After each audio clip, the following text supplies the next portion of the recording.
The casino industry is governed by the big players. When you're a small player, you don't have the same level of budget. People scroll past position one because they're blind by the ads. You can't do casino without them. Especially in casino, it's not very simple to make just run ads. They'd seen it on an advert, they'd seen it on TV, they'd seen it in the newspaper. The ugly truths about the SEO industry. It's an algorithm and there's always winners, there's always losers. What is the biggest scam right now, do you think, in SEO?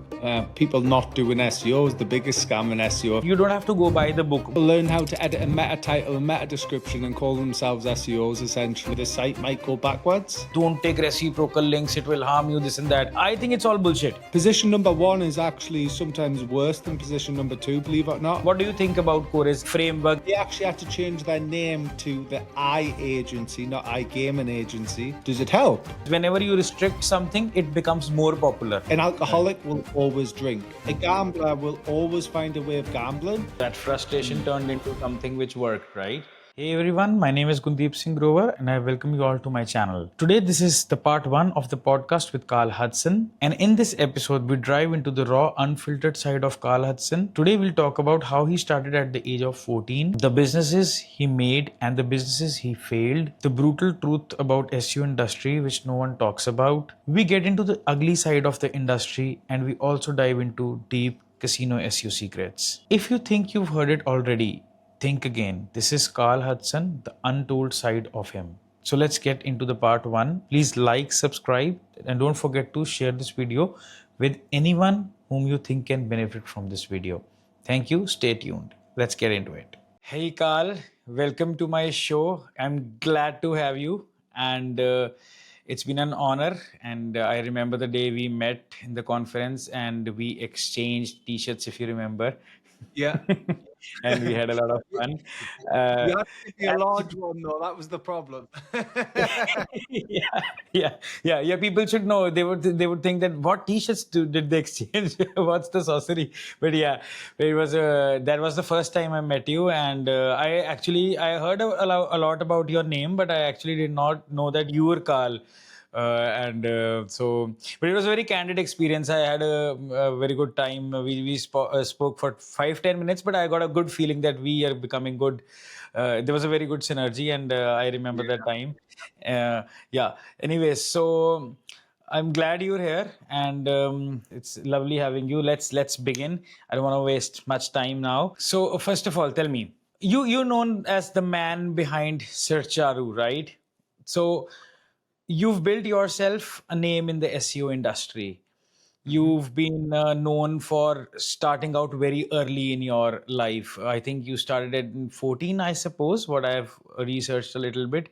Can you tell me more that how did you start at such a young age? Yeah, so obviously back then was entirely different to today's algorithms and things. There wasn't really much of an algorithm, if I'm being honest. Back then it was primarily just links. And I got involved primarily to help my parents. So it was kind of like, I enjoyed playing computer games, not going to lie. Back then, I don't really play them anymore. I haven't touched a game in years. But it was kind of like, my parents were like, you're good with IT or you're good with computers. You can build us a website. And kind of like, that's how it kind of all came to part. So got onto some forums, started to understand a bit about websites. I think at the time it was in like Dreamweaver or something. It was like a terrible HTML. It was just shocking. I was terrible at it. I was buzzing that I got like a marquee code to work type thing. That was like that was like something good back then. And I believe WordPress was very much in its infancy. If not, it wasn't even about. I think it was there, though. It was just very, very young, early doors, very much just a blog, whereas now, obviously, you can use it to build huge websites and things. I got into it just to help parents, essentially, and then met Charles at one point later on in my journey, and then that's kind of where it all started from there. Oh, okay. I have a very similar story. I started my father still has a antiques business, so it's like Indian weapons antiques stuff, and we made a website, and it's quite similar journey. And I also used to be a gamer, so I still sometimes play Dota and all that. Oh, God, not Dota. I used to play League of Legends a little bit. Oh God. I know Dota players hate League of Legends, and League of Legends hate Dota, it Yeah. seems. And then World of Yeah. Warcraft stuff like. But to be fair, Yeah. I was primarily into like FPS games, so like Counter Strike 1.6, all this. Yeah, even So I that's what played I that used a to play. Uh, Many of the, I think, digital marketers who started back in the day were into gaming, I can believe. And my first project was, I was not knowing that I'm doing SEO, but there was a senior who told me that, see, this is, we were selling Steam stuff, Steam keys and right. all that stuff. Yeah. And my senior told me, see, we make a website and then we put this content and then we optimize, we go to these websites, we make links. So he was teaching me SEO, but I did not know that this is SEO.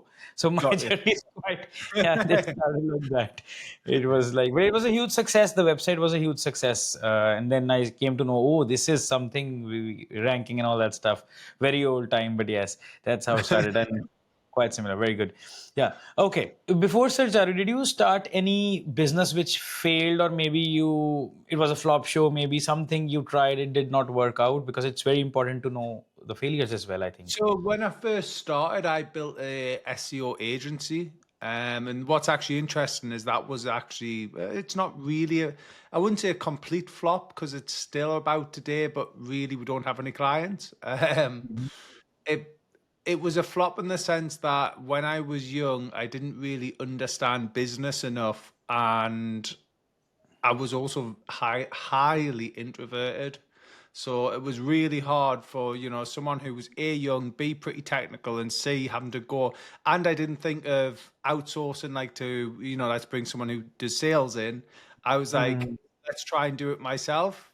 And then it Mhm. just became a nightmare. And that very, very quickly became a nightmare. Obviously, trying to manage juggling, building the business, doing the work, and then not willing to outsource just became a real struggle. So Ah, then that's when I kind of like changed approach and just focused primarily on building my own assets and affiliate. And then that's when I had quite a good level of success, and which eventually led to the gambling industry and yeah. Searcharoo. Amazing, amazing. So I can understand that an SEO agency did not suit you, or it did not work, and that actually led to the success of who you are, I think, because that frustration turned into something which worked, right? Yeah, I Very well. guess it's more just it's hard to say. So I think initially the concept of the agency was almost to learn, because at the time I was still very quite new at SEO as well. So it was probably to Mm-hmm. learn off the back of clients. And Mm-hmm. then obviously in time when I started building my own assets and ranking my own websites, well, guess what? You no longer really need the clients. Now the nice thing now in the situation I am now, I still do some consultancy work, but I get to pick and choose who I work with. And I usually only pick the ones that A, I like, and B, I probably have a good gauge of whether or not I can actually be successful with them. I tend to try and avoid ones that, it's going to be minimal success, or the success is going to be over Mm-hmm. 24 months, to which, they're going to be struggling, and it's just not worth the time. I'd rather be helping someone who will see that success quicker, if that makes sense. Got it. Got it. Very well. But after that, you focused on Searcharoo. First of all, it's a Mm. very good name. And second, yeah, I think it's inspired by search and kangaroos, I suppose. Yes. Hey, So I is believe it true? Yeah, so at the time it was, so my business partner at the time, well, the guy who I was setting up this business with, Tom, he was Mhm. living in Australia. So he was Australian based, and obviously I was the UK. It was all Mm. about search, and I love kangaroos. As like it's just general, I think kangaroos are pretty cool in a logo, if I'm being honest. So I was like, well, why don't we just build something like Searcharoo? And actually, as a surprise, the domain was actually taken by a domain shark. So we Mhm. ended up having to pay, I think it was like £2,000-3,000 for the domain to start with. I like this because when you actually know that you want to take this name and this is what you're going to go with, that shows a sign of strength and focus, that I want this, and if it's not available, I'll still buy it. So from the Yeah, day one, you knew that this is the name I'm going to take. If it's taken, I'm not going to maybe think of another name, right? Very good. exactly that. And plus, we kind of thought it was like quite a good brand. Like, I almost feel like anyone who hears the word Searcharoo, they almost instantly connect to it's going to be something to do with search. Yeah. They don't necessarily think it's going to be a link building company. They might think it's an SEO agency or something, but Yes. obviously, at least there's the connection to search. Yes, of course. Now let's focus on the link building agency, Searcharoo. You would agree with me that in link building, it's more productized. It's easier. It's not a service. It's Mhm. more of a product side of things, right? Which makes your things very easy. Which makes the headache less. It's still there are stuff which you need to manage, of course, but it's not as complicated as a commitment based service, right? So I think that's what you liked more. Yes, like 1,000%. So basically, it becomes a product that you deliver, and then there's a responsible party, i.e., the SEO agent or the marketing manager of the business that is literally approved. So we coined the concept of pre-approval, and this was like in 2018. So we literally said, look, I hate the idea of someone going, I don't like those links when those links went live. So I was like, let's coin the concept of they have to approve the links and then we'll put them live, because then they can't come back to you when it's like, well, Yeah. whether you approved them. So Yeah. that was Very good. kind of what we went into, where it was like our first USP back in 2018 was Wow. they got the approval of all links. And Very we good. would also obviously keep feeding them links until they were happy within reason, because we started to find some people would be asking for about 1,000 links on a 10 link order. Um, but yeah, that was kind of what we sort of did, and it was just way easier to productize. And rather than obviously looking at search, looking at other factors that might be in content plans, all of this sort of strategy, and yeah, it was just Very easier. good. Very good. In 2025, do you think if you want to start a link building agency, this is the right time, or the time is gone? Because right now, link building is something which is, I don't know. It's in a question right now. It's always going to work, of course. I'm trying to say starting an agency right now out of it, because after 2022, I saw a lot of agencies, just to very new budding agencies. Everybody is selling links. And there was a Mm, time when it started. You might agree to me. You go to conferences and you see every third person selling links, yeah, especially in South Asian region, right? So yeah. do you think what is your insight as a successful link building agency who was ahead of the time? What do you think the broad view is right now for a link building agency? I think because obviously AI and like the spawn of artificial intelligence and all the content that can be produced, I think link building is only going to become um, more of a priority for businesses, because it's going to be the differentiating factor. But with that in mind, I think a lot of the reason why we built Searcharoo was we had a lot of assets ourselves. We were ranking across, or we still rank in many keywords across the world. And, we actively use the links that we sell to rank our own assets. So that was Very always good. the concept, was we're going to sell the links that we use to rank our own businesses. It wasn't to set up a link building company, which any man and Hmm. their dog can do, but they've never actually ranked a website in their life, if that makes sense. So that Yes, was like yes. kind of the approach we took. Very So good. I would say like nowadays it's focus on obviously we mentioned brand a lot, and it's the reason why we've stuck with the Searcharoo brand and we try to get the branding out there as much as possible, is because I think that also plays into it a lot. I think, there's not many link building agencies that have been around since sort of 2017, 2018. Exactly. Like a lot Exactly. of them they've been spun up last week and they'll probably be gone in a few weeks' time. And it's kind of like that approach and having the brand and the trustedness there, knowing that, Correct. if you do pay them a big amount of money, they're not going to disappear overnight. Got it. I think that's the most important part, that you're there for the the after sales. And you just spoke about the branding part, right? I want to take your perspective actually on branding. What do you think in B2B services? Because mostly what you're doing is covered into a B2B segment of things. So I Yeah. have two questions for you. And this is something I personally want to solve it for myself. That is why I'm asking. First is that That's very actually I'm selfish. taking lessons. So yeah, the first one is how important is branding when you talk about B2B? Because B2B is a completely different ball game altogether. It's not Mm. very simple as you selling SEO services, or maybe selling local SEO, what I do, or stuff like that. It's B2B has different pros and cons. The pros is that it's the bulk is there, the connections are there, all the things are there. Once you've been dealing with a client, you got a good relationship, right? And but how important is branding over there, first thing? I would say so. We get asked quite a lot for like case studies and stuff like this, and a lot of the time it comes down to that is having good quality case studies of, we've worked with this industry, that industry, and showcasing your work. So obviously with that in mind, a lot of that does happen, and then when it comes to branding in the sense, it's more like lead generation. So, we have people send messages to us, we've seen you on this podcast, we've seen Searcharoo for the last few years, or you keep hitting us on Facebook. Like all of these little touch points all just help, in my opinion, and probably it is probably fact to be fair rather than opinion. It's just those little engagement and trust signals that just give you that little bit of a, if you're offering a similar service. Now, don't get me wrong, I'm not saying that, we are a link building agency at the end of the day, so the end product is probably similar.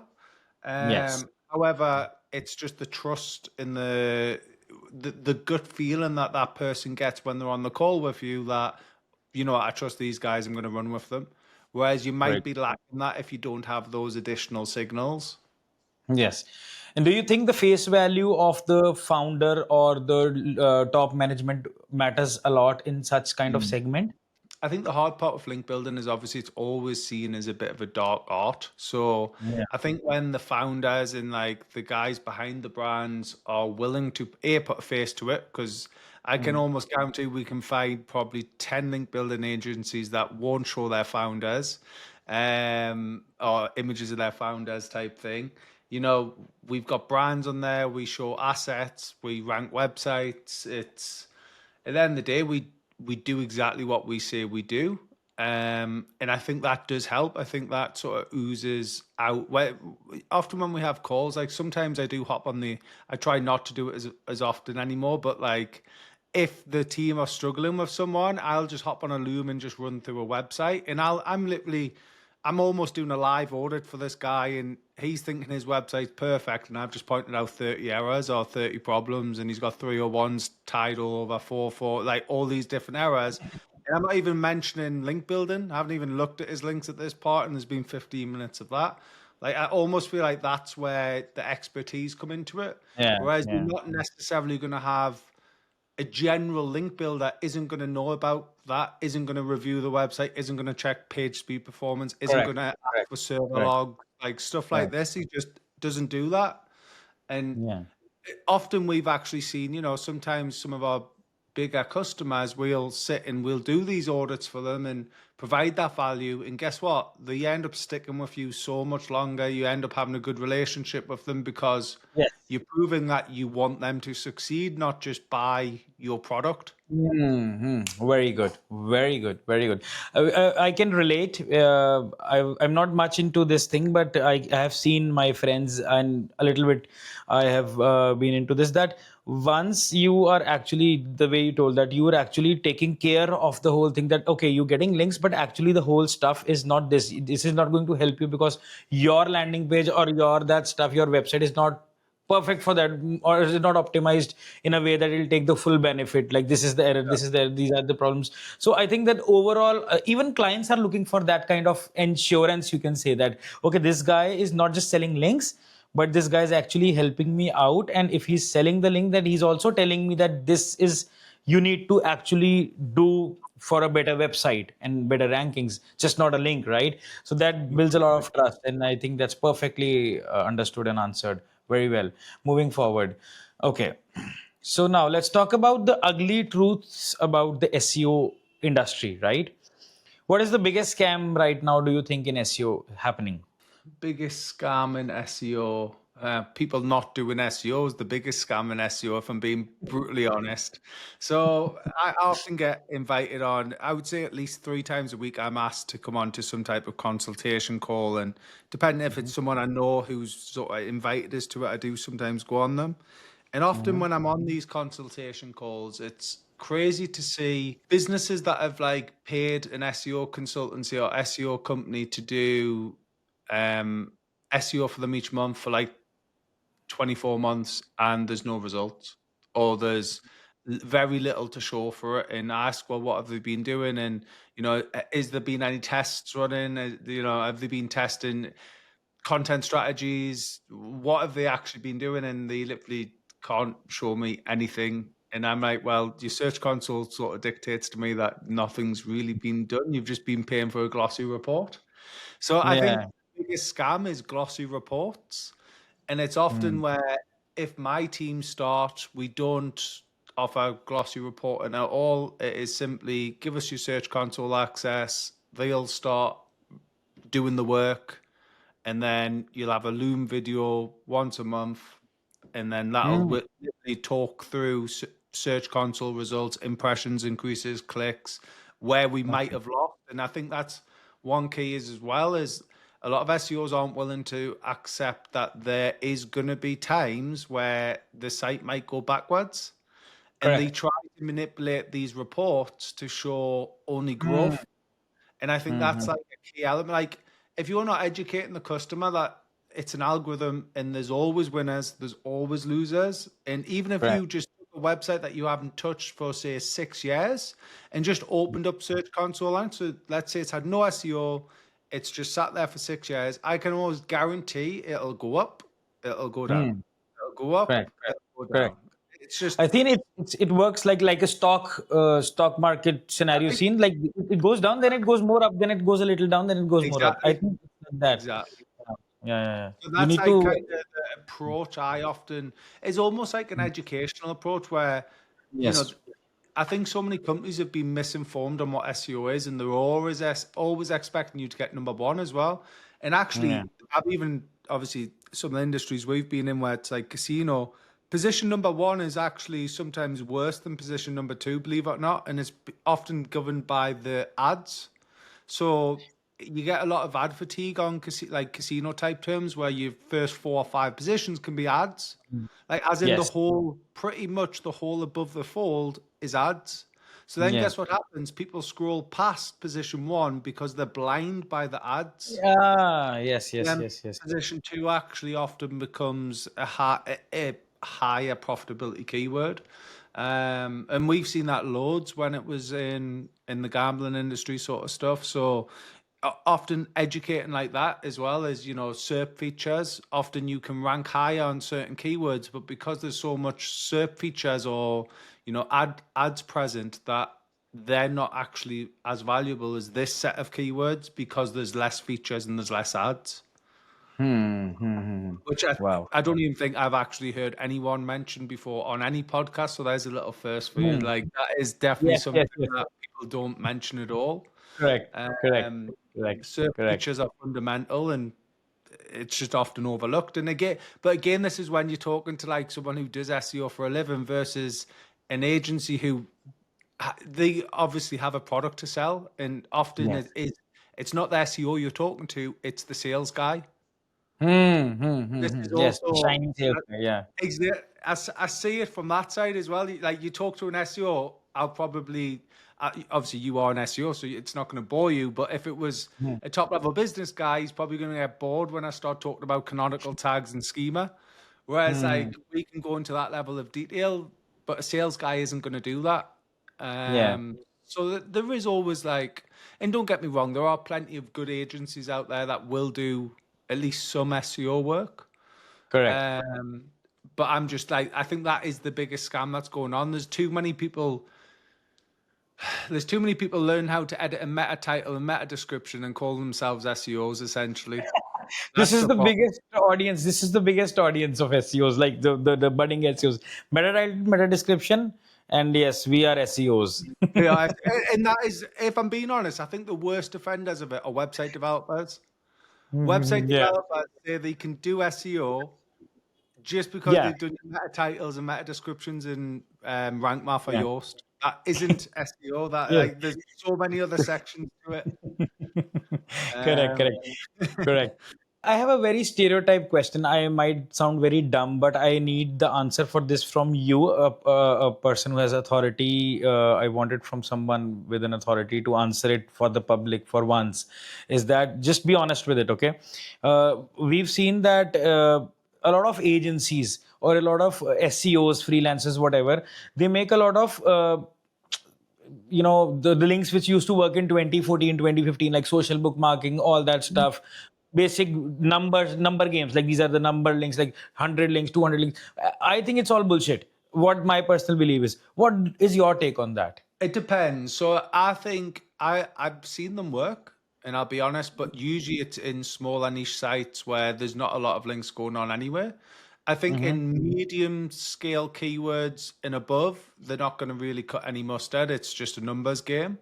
But Mm-hmm. for like pillow links to help build like buffer and foundational links, so you can get away with using more EMD sort of keywords or anchor Mm-hmm. text. Sorry, they do probably have a little bit of a place. I don't myself build any sort of GSA style, Mm-hmm. magic submitter style links anymore, just because I just don't really see the value personally either. So I'm my sort of fundamental when it comes to link building it is citations. I do think citations are good, especially in Yeah, local these business. are good. Correct, correct. And then I It's hard primarily for us. I've tried Mm. forums. Forums sometimes are good, especially when niche Yeah. relevant. But then after that, it's kind of, your guest posts, your niche edits, Yeah. any sort of connections you can make with similar industries. You might have a product in industry Y and you can relate to product X. Yeah. So reach out to the Yes. product owner and see if you can do a Yeah. bit of a. Yeah. I'm Yeah. not against reciprocal links. So Mm. that's something that I would often encourage almost is where you can link to their site, they link to your website Yes. type stuff. Mm-hmm. Um, and I know there was a Ahrefs study on that, I believe, quite some time back to prove that that was actually quite a positive thing to have reciprocal linking.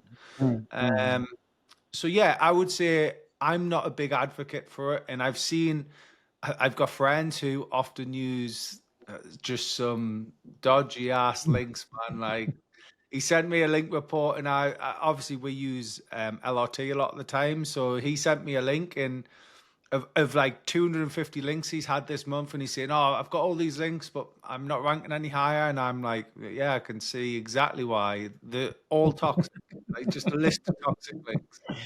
That's what I was saying. It's like common sense now. It's very simple. You don't have to go by the book. What I believe, it's no rules. That's as you said. When in 2014 I was learning SEO, it was told that don't take reciprocal links. It will harm you. This and that. It is not like that. Everything which is making sense, which is relevant, which, as you said, maybe for example, I have a website in maybe swimming pool care or whatever, and maybe I'm linking to a chemical website who's selling the pool care swim whatever. Exactly. If it is relevant, it is making sense. And Yeah. if he's linking to me that okay, pool care website and top 10 things to do for pool care, whatever, if he's linking a product website, it makes sense, right? So everything is, it is coming down to relevancy. So that is how relevancy works, I think, and that is how link building is working right now. And it is always going to work in after, especially AI. What is left which is unique is how is a search engine checking. I think link building has more value now than Yeah. before, but the quality is there. Like, you cannot just make links on article submit.com, this submit.com, that submit.com. That's probably the argument I would make. If it can be automated in that sense and you're one click button type SEO, then chances are, it's gonna, like, don't get me wrong, I came from that background. Like I used to use Extruma, Scrapebox, GSA, Even I used to do it. Even I've done that a lot of testing. like Yeah. all of these sort of, like, I was a big advocate for it back in the Mhm. day, but Mhm. nowadays At is it that is time it it worth worked. the Is it worth the bang for the buck? I don't know. Is the honest question. I think in some niches, yes, it will work. In other, again, it depends on what's ranking above you. I think a lot of the time, Yes. and Yes. if your competitors have them, then chances are you might need to get them, or at least get something similar. If your competitors have 10 guest posts and that's it, then chances are, if you're any good at guest posting, you'll probably only need 5 to 7 guest posts if you can pick good Correct. ones. Correct. Like Correct. that's kind of how I gauge it. So I go into a niche, I will do some niche research. Usually I'm primarily looking at RDs, so I'm looking at the quality of the RDs that are coming in. I'm not really, although we mentioned niche relevancy, I do consider that is if that site is more relevant, it will probably get a bigger tick from me. But I'm not necessarily like ruling out a website if it's not relevant, if that makes sense. Especially if I'm seeing a competitor has that link, I'm more inclined to get it than I would be to not, just because of relevancy factors. And the primary reason for that would be PBNs. PBNs work beautifully, and they don't necessarily have to be related. And Yes. if you've Yes. got a private blog network there that is unrelated, and you build a link, I can almost guarantee, as long as it's a decent private blog, then it should move the needle. I agree. I agree. You've answered a lot of questions. Now I have more questions. Shoot, It's let's getting go. very interesting. I'm not even looking at the script I You just prepared covered it for up for you. yourself. Yeah. So okay. So tell me one thing. Mhm. I can see that you work in that fashion, but I just want to confirm it for the audience and for myself. Is that I think you believe in skyscraping techniques a lot. Like if you see your competitor, they have this links in style of working. Whatever is on first page in your niche or maybe above you, whatever they have done, it would work in that niche. I think you agree to that, Yeah, right? yeah. And for that you believe that you also believe that whatever types of links they have, even if for example they have 5 links from 5 similar websites, you will have them and then you will have something on the top of that. Do you I believe would. that? So I use a tool called Link Research Tools a lot, and I quite like this because it'll identify factors. So if those 5 links are part of a similar PBN network and it's picking up that, I would probably avoid the 5 links and just pick the strongest one out of the 5. Can you explain me maybe with an example, or maybe just I want to understand it a little more deeper. Yeah, so Sorry. let's say, for instance, you've got a website on a clothing website, and Okay. it's your competitor has 5 links from 5 different websites. Well, LRT, when you pull your competitor into it, you can Mm-hmm. pull its link profile, and it will literally tell you whether or not it suspects. It'll tell you if it can the IP addresses, so you'll be able to see Oh, if they're on the same yeah. IPs. But it'll Yes, yes. also say suspected PBN network, and it has various different suspicion factors. So depending on Mm-hmm. what suspicion factor it has, will dictate how much of a PBN network it is. So Mm-hmm. if it's got a lot of suspicion factors around PBN networks, chances are it is a PBN network. So now I'm Wow. not against building a link on there, but what I wouldn't do is then copy all 5, if that makes sense. I would I take got it. I got it. the most Mm. powerful of the Mm. the 5, Mhm. and maybe Mhm. just get a link from there and then mix it up for the others.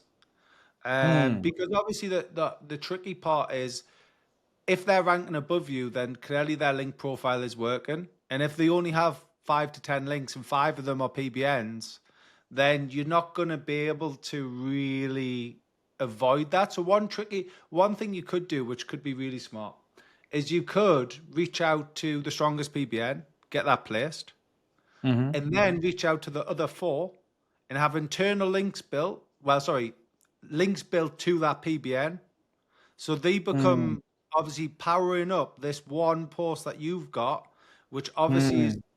mitigating power from the other 4, boosting power to this one, and that one Wow. is linking to you, if that makes sense. So that's one way Yes. you could do it. Wow. Wow. I that's the whole pyramid system you're trying to make here, and then you can maybe even power those 4 PBNs with Exactly. With more playable links, like you can more play with fire with the tier 2 or tier 3, right? And you can maybe exactly. expand it in the way. You remind me of those good days when we used to do a lot of GSA and all that stuff. Very good, very good, very good. Wow. Now, I do think they do have a place. Obviously, I just think links in general have such a powerful place, and I've Yeah. tested that multiple times. That I'm not a big advocate for do follow or no follow. I think it's Mhm. just Everything works for me. build the Yeah. link. Like, Yeah. just stop worrying Yeah. about it. I think Google Correct. Mhm. created the do follow tag to catch SEOs. Essentially, that's what I Mhm. believe because all of a Yeah. sudden all SEOs want do Yeah. follows, and Exactly. you can look at a portfolio of sites, and I can tell you Mm. which ones have SEOs building links. And it's Correct. Correct. primarily because every exact match anchor that this site has a do follow Yeah. link for that exact match Yeah. anchor. Yes. Yes. And Like, that's how it looks so unnatural, and that's how it looks yeah, stupid. I tell my clients, I have clients sometimes who say that why are you making no follow links? Why are you making you? It is important. It is to make natural. See, I make a lot of links on Quora. yeah, We yeah. farm profiles. We Which is make very natural good. again. Yeah, and it looks good. Like if we are getting, maybe it's a travel website and we are telling top destinations to maybe check in, maybe a location, maybe Singapore, right? Top locations to visit in Singapore. And if we're answering it right, and then we have linked that you can, whatever. If it is relevant, if you're getting traffic, it is much more important than the do follow, no follow game or whatever. It makes a lot of sense to me. I would also say from the branding point of view, it even looks better as well. If your brand's being mentioned in multiple posts, it's a reason why, like, I'm Yes, a very yes. big advocate for digital PR. And Mm, the main reason for that is just the brand mentions. I don't even mm. care if the post doesn't link to the website as Yeah, long as it mentions the brand, because that it works. brand Yes, mention connects the entity in Google, which feeds the whole yes. process anyway. It doesn't Correct. necessarily matter that they haven't linked to Yeah. you, as long Correct. as Correct. like founder and brand name. Well, as long as you've got those founders and brand name mentioned on LinkedIn, Twitter, Facebook, Mhm, mhm, mhm, Pinterest, your website, your about page, guess what? It mhm. understands that Yes, this yes, guy is the yes, founder of that. yes, yes. So yeah, I'm a very big advocate on that at the moment. But again, Very good. that can change. That can change.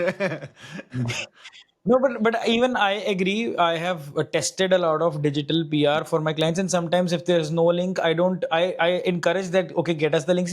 But still, if the links are not coming, still it works. The Yeah, citation will work. The name, because it is, as you just said. I'm just summarizing it. That it is telling the search engine that there are entities available on these sites which is talking about this guy, so that exactly. is taken care of. The search engine is recognizing that, okay, they are mentioned here, it has an impact, and when it is done in bulk, or maybe it is done in a volume, it works. I think And it again, works. it's natural. It's just natural link Yes, building. yes, Like, yes, not every yes. time someone mentions your brand, Mhm. will they link Yes, to you. That's just yes. not natural. Yes, yes. And I've seen it also works in ORM, online reputation management. I have seen if something you want to capture maybe more slots on the search engine, maybe for your branding or brand names or whatever.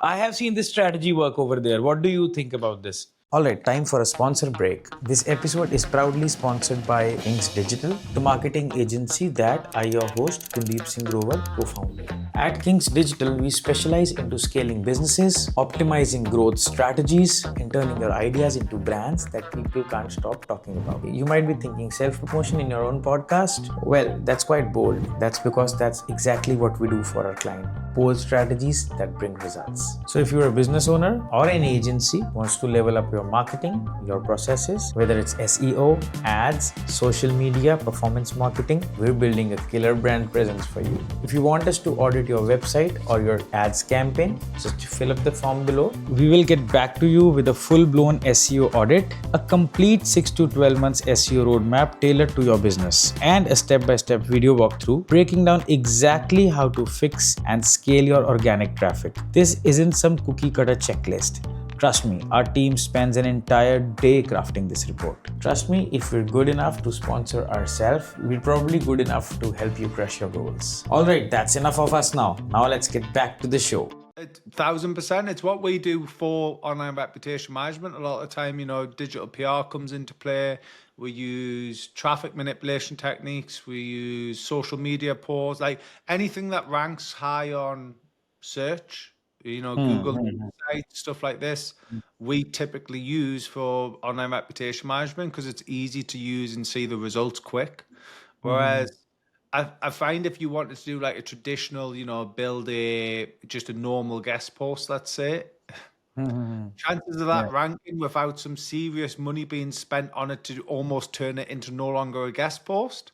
So it's a term that I coined, I coined with Dooley was power post is essentially it's similar to a Parasite concept, but what you're essentially doing is you're building a guest post on a third party website and you're building loads of links to it. That is essentially it. So it's a Parasite. Often what I think the problem of Parasite SEO is a lot of people just they're leveraging the power of the existing website. Whereas what correct. power posts are is it doesn't necessarily have to be a powerful website. It just needs to be a website that does have the ability to rank.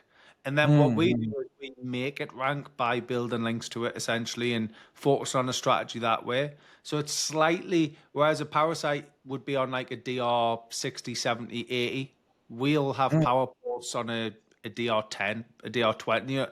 It doesn't really matter as long as it has that ability to rank. That's all we care about.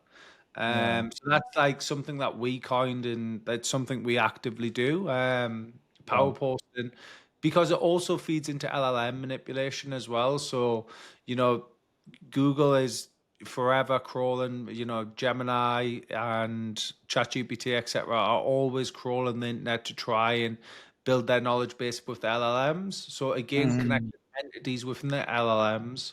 So doing guest posts, but doing listicles, doing connecting with competitors and things within guest posts. So it's connecting the various different entities together. correct. That's becoming more and more important because LLMs eat up that stuff. Correct. And I think more of this, it's not a lot of volume right now, but in the future, and it's going in that direction that people are actually looking for LLMs for answers. Even I personally, okay, we are techies, we are into the industry, but still, if you, as a layman, see an LLM can answer you in some terms better than a search engine. Like Well, there are, we had our first quite a big client sale come in on Searcharoo, and it was through Perplexity. Like we see, can track it, so obviously server side tracking, we can see the referral, and it came through Perplexity. And then when we asked the customer, "How did you find out about us?" "Oh well, I wanted to find a competitor to such and such website, and I typed their website in, and you came up, and that's how they found us." So like again, that wouldn't be happening if we weren't feeding the internet with, we actively actually partner with a lot of our competitors on the link building strategy, and you're kind of doing that sort of side. It's mental what you can do when you actually speak to, people who might be in related industries to you and, share a common goal of, growing both your businesses. yeah. That is something that is valuable. And I think often that's the problem is, people are always just looking out for number one and not necessarily thinking, well, with it, if I can help number two and three, there's almost a bit of a give and take situation where they'll probably be more inclined to help me. Therefore, it becomes like a nice relationship of helping each other as opposed to one just always taking. Yes, I think it's a very important point. For the audience, if you summarize in very simple 3 or 2 steps or 1 step, what is the best way to actually rank in LLM and get clients? Whatever, just you, if you can want to summarize it, or maybe not clients, Um, just want to rank in LLM. The best way to rank within an LLM is, how would you say? So what you can do is you can scrape the SERP. You can then see what reference articles it's using within the SERP, and then you can reach out to the websites that it's referencing and ask them to put updates in. That's the easiest way because it's already using those websites as reference points. The second best way would be to just mass start building as many on as many sites as you can, feeding, getting your entities into the titles, competitors in there as well, and stuff like this, and just really go hard on mass producing good quality stuff that hopefully will be picked up by an LLM down the line. Correct. But the quickest way is find what's already being pulled in and then see if you can work with the sites that are being pulled in. Makes sense. Simple and best. Lean strategy. So let's talk about iGaming casino SEO. So when I asked people who is that guy we just met and I had a very good conversation with him, I was like referring our conversation to a third person. So they were saying that he's known for iGaming. He's an iGaming SEO guy. He's quite popular. Don't you know him? I said I've heard, but you That's know just what? a party. That's all. That's all that is. I just know how to throw a good party. When we met, our discussion was so candid. You don't know who I am. I don't know who you are. I'm not going trying to sell you anything, which mostly Asians try Yeah, to. You might that usually happens. dear sir. Dear sir, I am selling them. So yeah, whatever.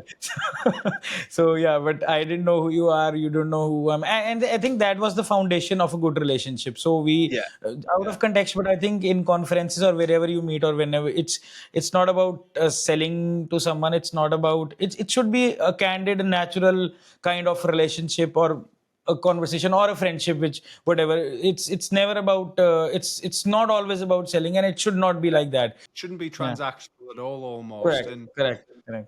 I think that's what like I quite enjoy. So obviously we go to a lot of conferences, and I do quite. This year we are dialing it back just to try and focus a bit more on our own projects because we're always going out and helping others, but like often our own stuff gets pushed to the side. So we are trying to spend a little bit more time this year on our own stuff, and there's been quite a few family things going on and stuff like this. So we are spending a lot of time on doing that. But I would say anyone who is going to conferences and stuff like that, obviously just getting out your comfort zone, because I know a lot of people in this industry are introverted. So don't be scared to go up to someone. And often, sometimes, one of the quickest inroads at at a conference is to offer to buy someone a drink. You know, it's very cheap. Guess what? You usually then they're usually encouraged to chat to you for a little bit.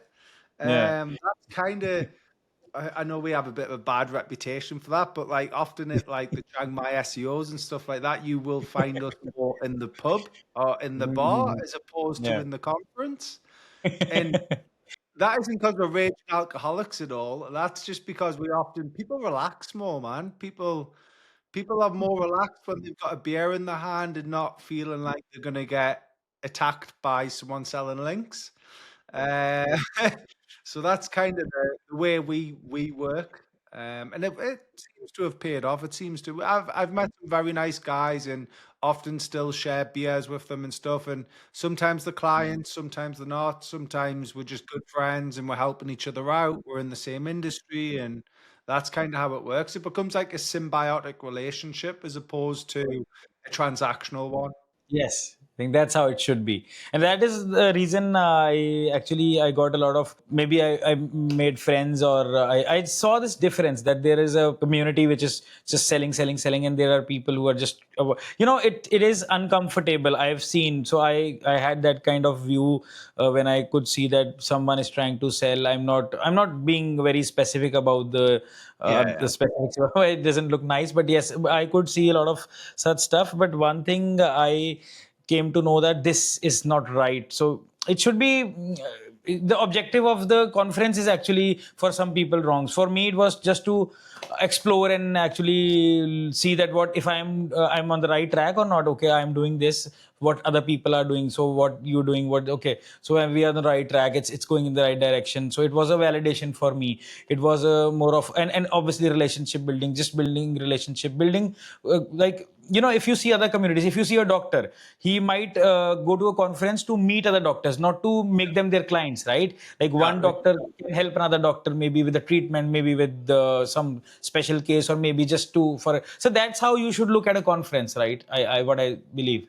We often we make like testing groups. So we've got a bunch of just various different guys that are top SEOs within their own right. Some might be making a fortune, some might be struggling, not making much money, but they're all in the same testing group and they're sharing data. And then that data is often invaluable because it's a test that, yes, we have a testing team, but isn't necessarily something that we can't run every test. We can't run every test in some tests work better in certain industries, some absolutely fail in others. One test that we ran was like traffic sort of engagement signals. And sometimes in some industries you run it and it doesn't work at all. It's crap. But then in some industries you run like you can do paid ads or social media traffic, stuff like this, and it just works amazing. And again, it's like something that you just have to test and see. And often if you're not getting people feeding back in, then yeah, it becomes just a struggle. And I think what you just said is the right approach. Like, how can I actually search or maybe know about everything? It is just the SEO experiments which people are doing, or maybe not SEO, digital experiments, or any kind of experiment. You get access to information when you are into communities or maybe looking at other person's work when it is shared in a way which is well. So sharing knowledge, sharing experiments, I think is quite valuable. And I think again, you've kind of hit the nail on the head there. It's the key word there is sharing. Yes. We've often had, we invite people into the groups, and guess what? They're just always asking questions and never ever sharing any knowledge themselves. Yes. But Leechers, then we call them in the forums, we call them leechers. leechers, they very, very often are vampires. Yeah. That's what we like to call them. They're just trying to suck you dry of knowledge. So we very quickly kick them out the group because you're not Yeah. contributing. You're just trying to steal Yeah. knowledge from the group. Well, guess Correct. what? That Correct. isn't how the Correct. group works. Very good. So it's almost like, and I think like obviously we all know about Koray and stuff, and I think he preaches this a lot. It's all about giving knowledge, knowledge, knowledge. Knowledge is key, and that's kind of what a lot of we're involved in quite a few of the cohorts of his sort of system, and we often drive, sharing knowledge. He has a test that we ran. It didn't really work, but actually it worked over here. Is there anything that you would? It's a much better approach to say, here's a test that we ran. Is there anything that you would adjust? Then, oh, has anyone done a test that worked this month? Like that just, why don't you instead say, I ran this test. It didn't really have the same, it didn't give us the results that I was expecting. Is there anything you could improve? Oh yeah, you could. Then people come back with suggestions, and then you try it, and one of those suggestions might actually work in that Yeah. industry. Yeah. And I know there's been a lot on like schema and stuff recently where we've been on about RDF triples and inserting schema into RDF triples and stuff like this, inserting RDF triples into the other way around into schema, and a lot of that has been working great in certain industries. Yeah. But Yeah. again, that could also be feeding LLMs down the line. So it's still very important. Even if it hasn't really moved the needle much in your industry, I would still be Correct. getting it in. You've been working in Semantics SEO and you've been testing out Koray's. You've done his consultation, you've done his course, you've done his stuff. Do you like you've done the testing, right? You just said. So does it work in most cases? Just the feedback. What do you think about Koray's framework? He's become a brand on Semantics SEO, right?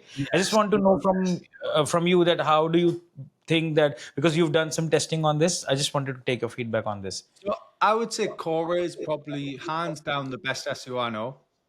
Very And good. that's by just seeing, I've never seen a guy, obviously he doesn't always reveal all search consoles, but I've actually sat in front of his laptop Yes, and that's seen search consoles, and I've never seen so many spikes like this just on everyone he's working on. correct. And that's amazing to see. And, someone, especially when he doesn't really focus on links, like he's not against links. He thinks links Correct. do have a place in big industries. Like he definitely says, in casino, you can't do casino without link building. Yeah, Like you need, in certain industries, you need links. correct. However, your semantic content network can help you get to a certain level, and then the links will push you over to the top type thing. That's very And good. that's kind of what his approach is. But at some stage now, I would say I think we're pretty good at cutting that out. And I think at some point a few years ago, there was almost this bit of a following where they were all just against link building. And they were trying to preach that that's what Koray is against, but at no point has Koray ever said link building's Correct. bad. He actually encourages it, but in certain Yeah. industries, he just Yeah. thinks oftentimes it's like almost people skip the semantic part and go straight to link building. Yeah. Then they Yeah. wonder That's what. why at some point they get hit. And it's Yeah. because Yeah. they're just relying on this element rather than making a combination of the two and delivering exactly what. Like if you look at Correct. like from Google's point of view in the algorithm, everything Koray sort of preaches is about saving Google money. Correct. The crawl budget and stuff. Correct. So he's wanting to save. Why? Like Google would never penalize someone practicing a process that is designed to save them money from their Very indexation. simple. Like Correct. it's a business. Like if he's got 4,000 people and they've all got 10 websites each, guess what? That's a lot of websites. What 40,000 websites that they've just probably saved money on. So from that sense, I would say he's probably, like I said, one of the best SEOs I know. Nice guy anyway. In general, he's always got time for us. We've always got time for him. Obviously, he gets a hell of a lot more questions than we do on a lot of stuff, and I can see how he often gets, he gets a lot of bamboozled and a lot of headaches by a Yeah. lot of people. But no, I would definitely say anyone who obviously hasn't did his course, prepare to have a headache, prepare to take about 6 months to get through it because it's hard. It's not easy to get through, but I almost encourage people just to, even if you don't understand it, don't rewatch that video, just continue and then go back through at the end and then do it that way as opposed to trying to rewatch the same video, because often when you start watching the other videos, then it starts to fall into place and you make sense of what that previous video was because it's been shown in a different way. So that's usually how I suggest. Like I think I've been through it twice now, like completely through the course twice. And then just the odd video that I see on YouTube and things like this, I'll watch. But I've been through I've been through the latest stuff, but obviously we are actively practicing. Now, is it needed to rank in casino? No. Is it needed to rank in local SEO where you're a local plumber? No. Does it help? Yes. Yes. Yes. Correct. So that's kind of the level that it depends on how much you like your trade, right? You can always learn better ways of doing things. And I was always brought up that if you want to do a job, you do it right and you try and do your best at that job. No one should wake up and go to work and think, today I'm going to do a crap day. Like, I can't wait to do the worst day I've ever done at work. No one wakes up like that, right? Everyone wakes up wanting to do the best that they can do Correct. on that day. Good. So if you can, I believe I don't even know how much his course is, but it's not huge amounts of money. If you can afford the course, I'm pretty sure Koray is also like if you've got a good story, like you're trying to do it for your family, stuff like this. I'm pretty sure he even gives you access to the course for free. Correct. Correct. Like he's that type of guy who is just wanting to help people. So I would just encourage, just to try and learn from these type of guys, like the guys who are willing to share, because we're He's also very passionate. I've seen him. He's very passionate. Yeah. Well, we're just in an industry where people don't like to share, and that's what I quite like about our group. Although we are quite small, especially in the UK, we're quite a small group of people. We are very willing to share knowledge with each other, and I think that's what also attracts others from outside of the UK to chat with us and want to engage, because we are like open books, but we're only like open books when you get to know us. Yes. Because it's almost like we have to make sure that you're not just, like you mentioned before, like a leech, like, because it happens, right? Very well said. Very well said. Now let's come to casino SEO. So I was just let me continue it again. So as I mentioned, we met, and I just came to know after our first meeting, that you're the guy which is known for iGaming and casino SEO. So just I want to put some light on it. Tell me something which is different about casino SEO and normal SEO. Just start with that. What's different? Money is one. So it was an industry that I was kind of brought into from a friend. So he had an investor, That investor had a gambling business. It was doing quite poorly at the time. I just was helping my friend and he introduced me, and then I ended up becoming a shareholder in the business and all of this sort of stuff. And we became, within 7 or 8 years, I think we had something like 45 online casinos, Very good. primarily within the UK. Now, Mhm. when I first started, I would say the biggest difference was, I might have been paying $50 for a link. I'm now Mhm. paying $250 for that same link. So I would say that Oh, is the because of biggest difference. okay, okay, yeah, because everybody says okay when they say the site, they say that it's casino links, it's five times 5x directly, 4x directly. Which Yeah, is I've seen it's that. crazy because the hard part with it is it's often governed, like the casino industry is governed by the big players. Now, when you're a small player, so you're a white label casino operator, you don't have the same level of budget. Like I Correct. initially started, I Correct. think we had £2,000 a month to spend on links, like Hmm. 7 years ago.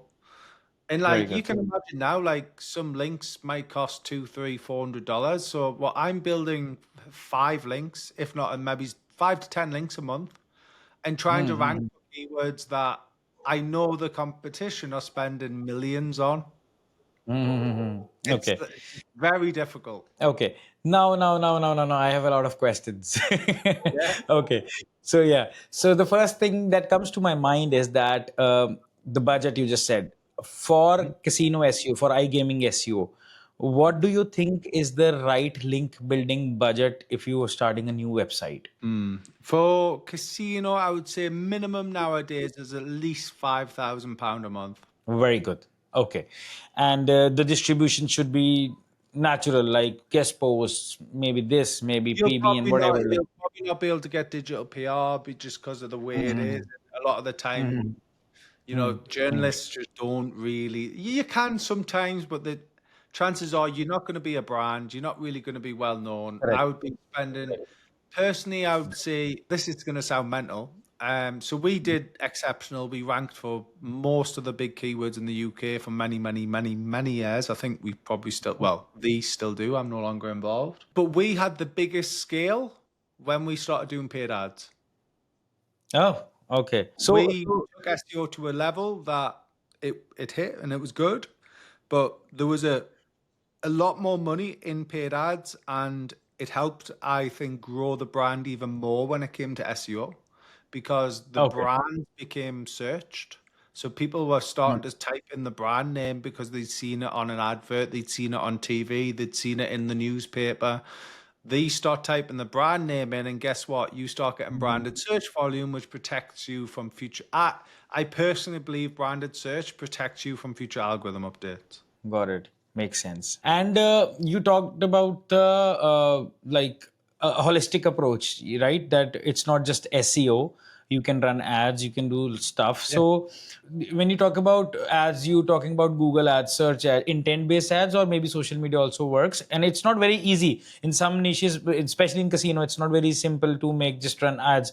Mostly the geo is restricted, or maybe it's not that easy. So do you think that you need to farm Google accounts and do all that stuff, or maybe do bulk? Do you believe in So that? there is an element of that. You can do black hat paid ads, which is basically churn and burn on their accounts that they're going to Yeah. get caught and they're going to burn, and it does work, and Yeah. it works very Yeah. nice in certain industries. Circumventing error. I have I've been Exactly.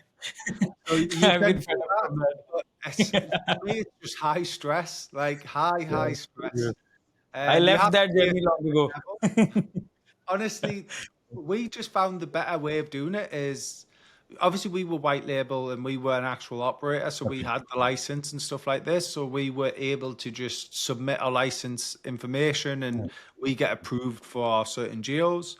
Obviously, the only annoyance what ended up happening is they brought in a classification of gambling specific. So obviously, Hmm. if you get your ads classified into that specificity, then you often lose you're then competing with the big boys for a small amount of the search, which is really Okay. annoying because it drives up the cost per clicks.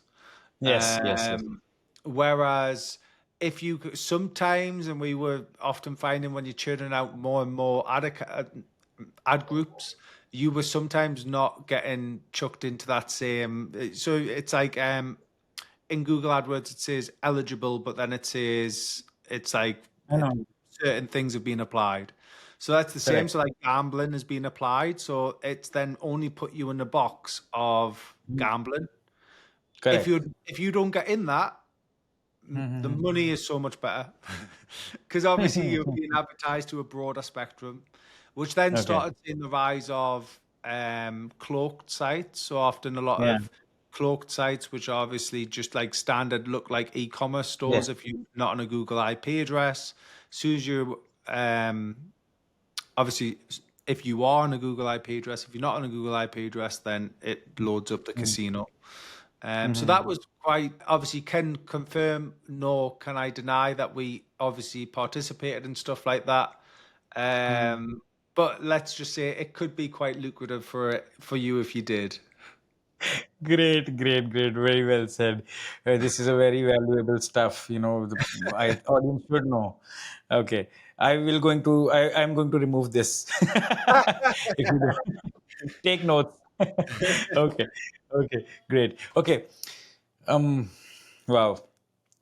So do you think that in casino, if you talk about the niche, like it's not a very you can niche down in casino as well, right?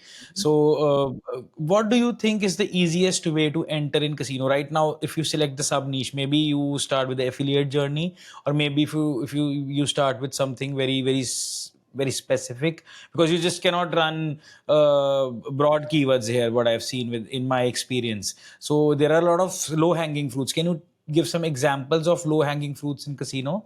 Yeah, so some of them for us were like the sort of free spins keywords where like they were just really easy to rank for, like really easy. And we were ranking pretty, well, I think we were ranking pretty much number one for a lot of the free spins keywords and the volume that the only snag part here is if you're an affiliate, yes, they generate big volume, but they Hmm. don't necessarily generate big value. So Hmm. sometimes you get turned off by an affiliate partner Correct. It's like if sweepstake obviously offers, right? Yeah. exactly. Yeah. Because obviously, Yeah. what I think a lot of people don't understand is a free spin offer actually costs the casino. And it Hmm. costs them on two fronts. It costs them in the sense that the free spins, the casino is paying for them spins. So they pay Correct. the game provider for those spins, which I think a lot of people don't realize. They think the games are theirs. They're not. They are paying the provider for those spins. And then on another front is the KYC process. Often now it's front loaded, which means that as soon as someone signs up to the Hmm. casino, there's a Hmm. check on them being like Correct. occurring, Correct. and that check costs Correct. money as well. So Yes. sometimes what often happens is if you're only pushing poor quality free Hmm. spins players on volume, guess what? They might Hmm. turn you off. So if you Yeah. are going down that route, obviously try and go for, don't aim for just the top level keywords like free spins, no deposit slots, whatever it is. Go for like ones that are a little bit more obscure. It might be on even specific games because you Hmm. hopefully then attract players who are, if they know the game names, the chances are they're more of a They're long-term more gambler. addicted to it. Yeah. Exactly. They'll You're a play it. long-term Yeah. gambler. Whereas if Yeah. you're just Yeah. a guy who's typing free spins, chances are Hmm. you don't really care what slot game you play. You're just looking Correct. for a Correct. bonus. Correct. Whereas if you're Correct. typing Correct. in free spin and game name, you're looking for a specific game, which means that you're aware of slot games and you're Correct. probably Correct. a little bit further along in the process.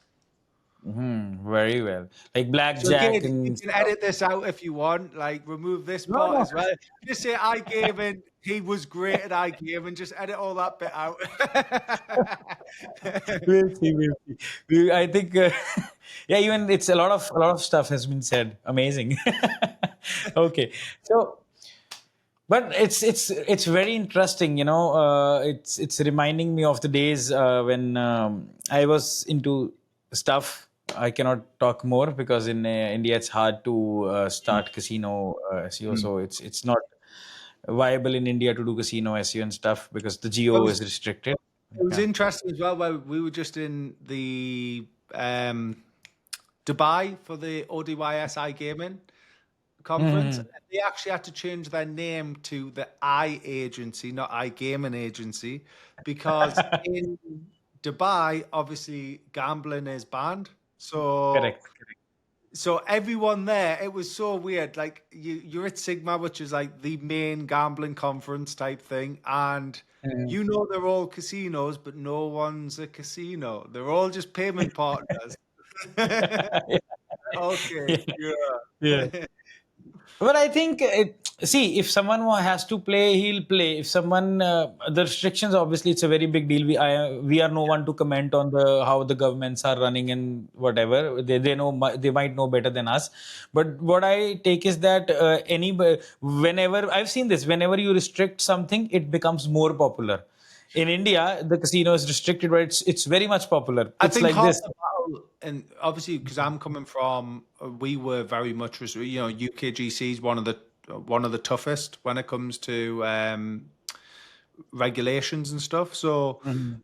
I I think from our perspective, it's just a very sticky area because what they essentially do is they make it more difficult for people to gamble. Now, an Right. alcoholic will always drink.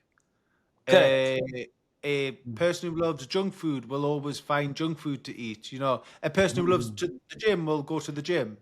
Like a Mhm. gambler will always find a way of gambling. Now, if they can Mhm. gamble on a casino that's regulated, they have a higher chance of usually winning. They have a higher chance of being paid out, which is the most important part, and a higher Mhm. chance of it not being a scam. So they've put their Mhm. money into somewhere that just it's a scam, Correct. right? Correct. Whereas when they start applying more regulation, what they essentially are doing is causing that same gambler who wants to gamble to go on Mhm. all of these like black websites, like Correct. dark websites Mhm. that are just Mhm. on licenses in different Mhm. places that just aren't covered.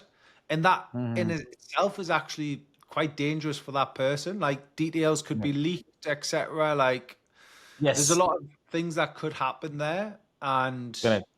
I just feel like that there is a balance that obviously the hard part is being in casino is you always and being the casino itself, you always felt like they're against you. But like some of the updates that came out where like in the UK they used to allow you to deposit via a credit card. Now they Mhm. then changed that rule so you can no longer do credit card. I do Mhm. happen to agree with that rule because, someone shouldn't be able to sign up to a casino and use a credit card to deposit because it's just It's money they don't have, right? So, correct. as a person, I agree with that rule. As the Mhm. casino, ouch, that hurt. Yeah, that hurts. You see what I mean? Yeah, yeah, yeah. So, Yes, yes, yes, yes, yes. and then like auto spin features, stuff like that. Like there's a lot of, they limited how much you were able to spend on auto spin. I think it might even be to a point where you can't use auto spin features anymore and you had to manually click. And that was Mm. all just to try and, make them commit to Okay. spending the money to rather than just press go and then watch all of that Yeah, money. yeah. Yeah. Making it a little hard so that they know what they're doing, basically. Exactly, exactly. So Yeah. like, Yeah. yeah, it swings and roundabouts. I think, yeah, I think they can't go too aggressive, and I think often that's where sometimes you see reversals in some rules that they put into play as Mm. well, because they've Mhm. went too aggressive and it starts. At the end of the day, it's a huge industry, right? So there's a lot Right. of people making a lot of money. There's also a lot of people in jobs. Like you Mhm. can't destroy that industry because it's needed. Otherwise, at what point does it become, well, the government just control everything you do?